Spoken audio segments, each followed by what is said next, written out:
Salut tout le monde, je suis Karine de la Station culturelle. Je suis la coordonnatrice et la fondatrice de l'organisme à but non lucratif. Je voulais vous faire un petit mot concernant les deux événements sur lesquels vous allez avoir l'occasion de travailler cette année. Donc, pour que vous compreniez mieux un peu le concept et les projets pour avoir des belles idées. Donc, je vais commencer par les Mains dans le sable. Les Mains dans le sable, c'est un festival de sculpture sur sable qui a été fondé en 2019 à la demande de la ville de Prévost. C'est eux qui nous ont engagés pour faire cet événement-là. La première édition en 2019, ça a été en mode festival. Donc, il y avait vraiment une programmation en lien avec justement la sculpture et aussi les œuvres éphémères. Puis, dans le fond, qu'est-ce que je pourrais vous dire? La première année, il y a eu 5 artistes de renommée internationale qui sont venus créer des sculptures grandeur super impressionnantes. Dans le fond, il devait avoir 10 pieds de haut à peu près par peut-être 4 ou 5 pieds de large. C'est mis dans des coffrages, puis ensuite, le sculpteur enlève les coffrages au fur et à mesure par étage, puis il crée les sculptures. C'était à la gare de Prévost. Puis on en avait là un petit peu sur le parc linéaire du petit train du Nord aussi, à la hauteur de Prévost. Les sculptures, ils durent longtemps. Ils sont là du mois de mai jusqu'à mai-juin, là, au moment du festival. Puis on peut les enlever juste au mois d'octobre, novembre même. Ils posent de la colle, ils chauffent de la colle dessus, là, de la colle liquide, mélangée avec de l'eau. Puis ça fait que les sculptures peuvent durer. Puis je vous jure, là, il y a eu vraiment là, des grosses tempêtes là, de vent, de pluie et tout ça. Puis ça a tenu là, vraiment bien. Dans le fond, les fois où les sculptures sont brisées, c'est souvent les humains, hein? Les gens qui font du grabuge. Mais sinon, là, ça reste super beau. Fait que cette première édition-là, il y avait un terrain de basket, de volleyball de plage. On avait fait livrer vraiment beaucoup de sable à la gare, puis par terre, il y avait ça. Il y avait une zone VIP pour les gens qui venaient à pied ou à vélo. Ben, il y avait droit à une zone un petit peu plus pour relaxer, là, puis un petit peu plus confort. Il y avait du land art, donc on pouvait peindre sur des roches des morceaux de bois de rivière.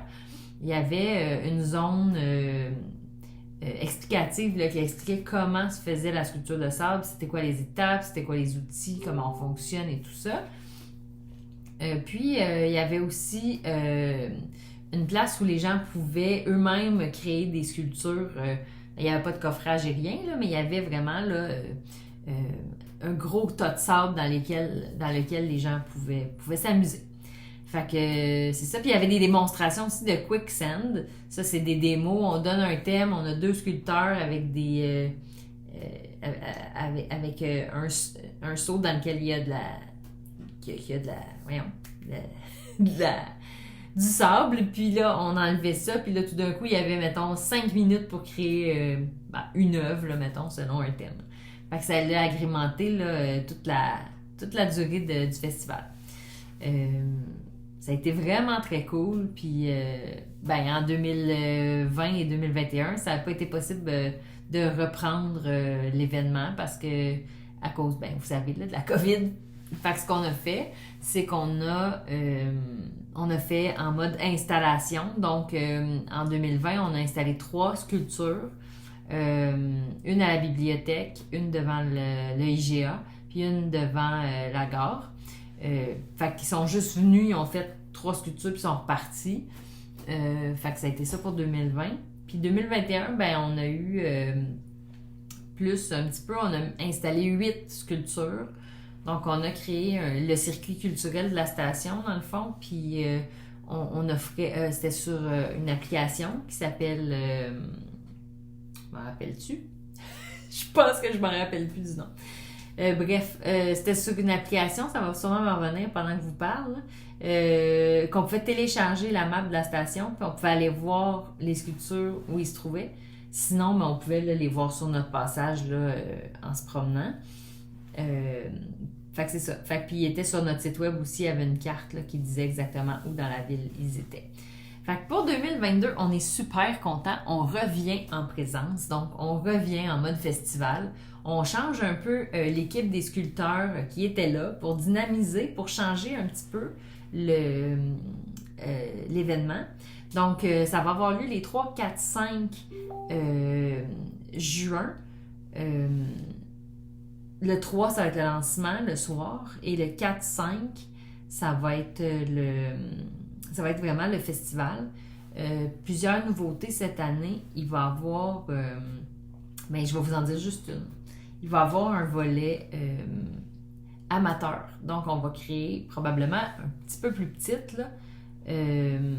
On va créer des coffrages un peu plus petits que les vrais, là, mettons. Puis, les équipes vont pouvoir s'inscrire et eux aussi sculpter des sculptures pendant la fin de semaine. Malheureusement, là, il va falloir les détruire après, mais on est super content de ce nouveau volet-là. Ça va pouvoir permettre aux gens de participer. On n'a pas encore le nombre de personnes qui vont pouvoir participer, mais c'est quand même une super belle idée, un bel ajout là, qu'on fait cette année. Sinon, on vous réserve d'autres surprises.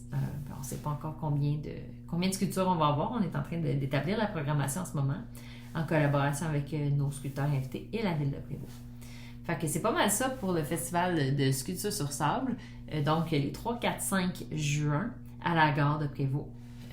Donc, le festival Les Mains dans le sable. Sinon, je me suis promis de ne pas faire une vidéo de plus que 10 minutes. Fait que je vais essayer en tout cas, je vais essayer de faire ça rapidement pour le festival.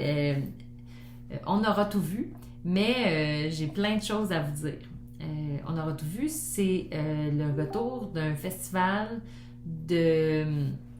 Dans le fond, on avait un symposium de peinture à Prévost qui existe depuis 24 ans, genre 23 ans, je sais pas trop. En 2017, on m'a offert de reprendre le symposium. Fait que c'est ce que j'ai fait, puis j'ai créé la station culturelle pour reprendre justement l'événement du symposium. Puis là, moi, j'avais une vision de vraiment changer cet événement-là pour faire un festival d'art visuel à place d'un symposium simple là, où il n'y avait que des artistes, des artistes peintres qui faisaient des peintures. Fait que l'année passée, en 2020, ça a été annulé à cause évidemment de la COVID. Fait qu'en 2021, il y a eu la première édition du festival On aura tout vu. Ça s'est passé au terrain de soccer Rivière-du-Nord à Prévost. Puis, dans le fond, on a décliné l'événement en 3 volets. Il y a le volet créatif. Ça, c'est vraiment ce qui ressemble le plus au symposium, là. C'est comme une exposition pure et simple. Puis on a choisi de mettre un jury de sélection puis d'inviter des artistes aussi pour augmenter la qualité puis diminuer le nombre d'artistes parce que avant, là, il y avait comme 100 artistes à la gare pendant 5 jours. Donc à moi, ça faisait pas de sens, fait qu'on a réduit ça.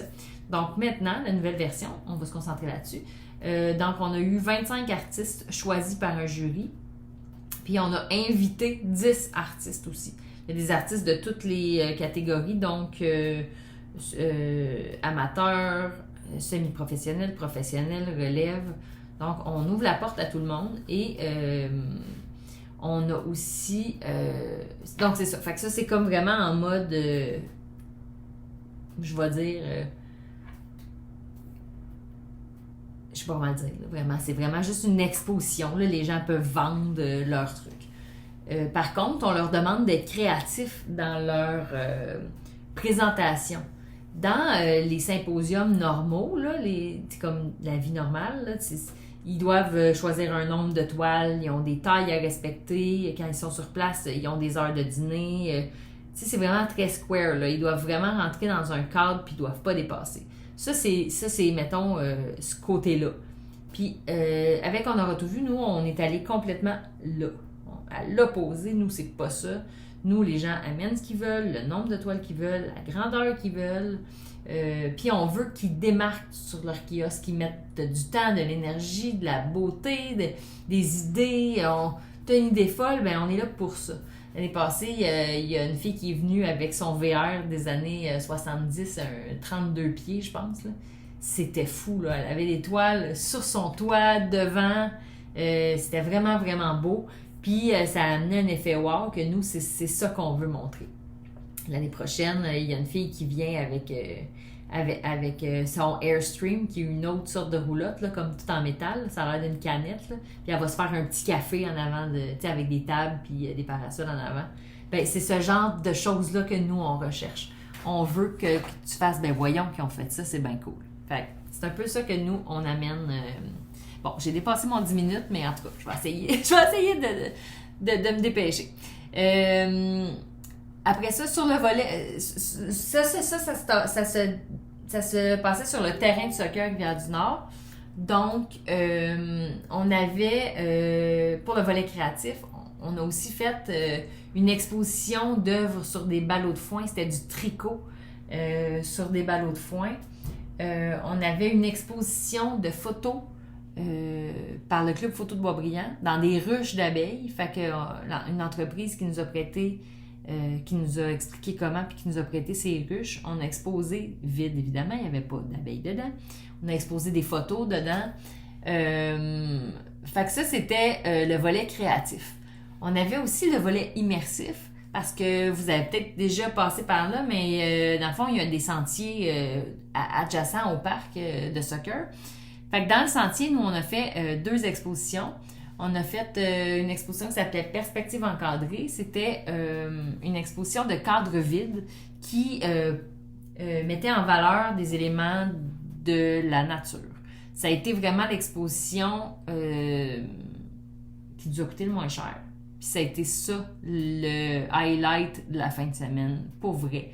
Tout le monde a capoté sur cette expo-là. Puis c'est vrai, ça nous a vraiment donné une belle... dans le fond, c'est ça. Les gens étaient contents puis ils ont trouvé que c'était la plus belle exposition de l'événement. Fait que des fois, c'est pas ce sur quoi on comptait qui est qui mise le plus fort, mais tant mieux, on était vraiment contents.